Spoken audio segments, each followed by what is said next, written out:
Made in Hollywood. When a mission goes south, Tom Cruise and his team are forced to race against the clock in order to avert a nuclear crisis in Mission Impossible: Fallout. Hi, I'm Simon Pegg. You're watching Made in Hollywood, and this is a scene from Mission Impossible: Fallout. You had a terrible choice to make in Berlin. One life over millions. And now the world is at risk. This is the CIA's mission. If he had held on to the plutonium, we wouldn't be having this conversation. His team would be dead.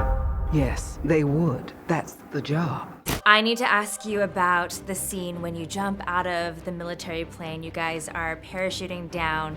Was that all practical? Because so many of the stunts in this film are practical stunts, of course. Okay, there is skydiving. Skydiving is one thing, but a halo jump is an entirely different thing. The oxygen required to do that, and then the skills in the air are very different from flying in a wind tunnel. And on top of that, you have to act.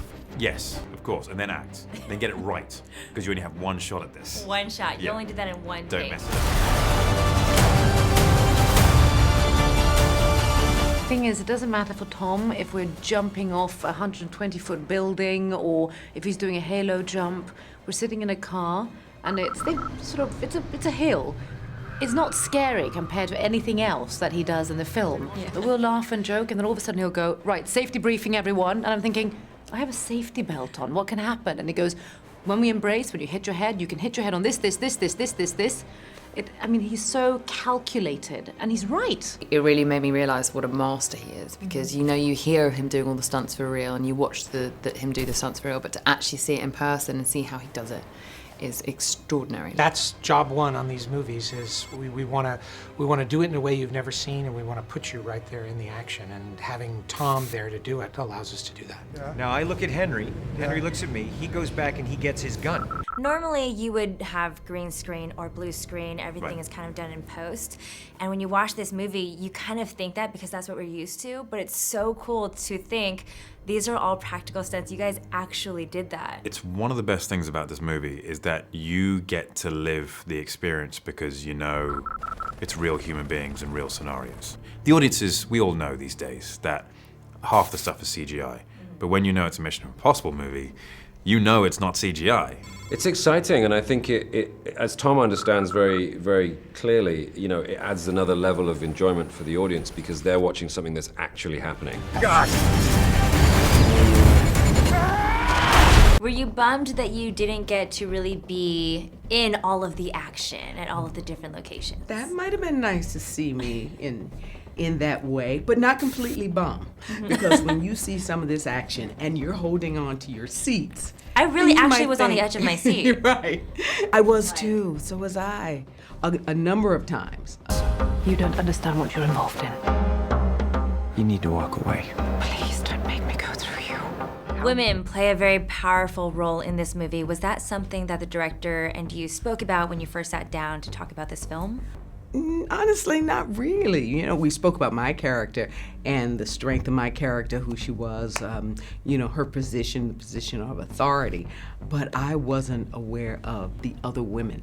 That was just, that was a happy revelation. I think for Chris, it was about the story per se and the different characters' arcs, whether they are men or women. But I think something that's wonderful is that every person he brought back and introduced serves a purpose to the story. All the women have such different energies and personalities, but equally as strong in different ways, and that was a very important aspect, really. And it should be for these movies now. How many times has Hunt's government betrayed him, disavowed him, cast him aside? How long before a man like that has had enough? Your character goes through quite a bit of a progression since Mission Impossible 3. Can we talk about kind of like the arc that he's been through?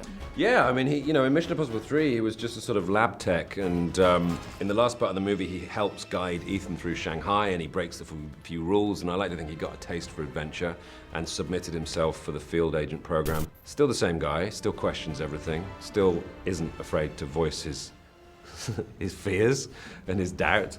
He's definitely changed. And I love that Simon is also given now the arc of being in the field and being not only the goofy, funny character, but actually kicking ass as well. How is he? Well, you know, same old Ethan.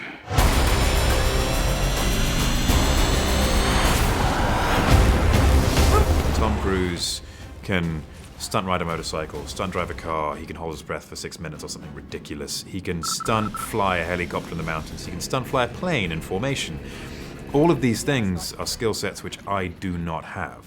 He's really very dedicated, and he's not afraid for Ethan to look vulnerable. He worked incredibly hard, and he aims to deliver. What the hell is he doing? I find it best not to look.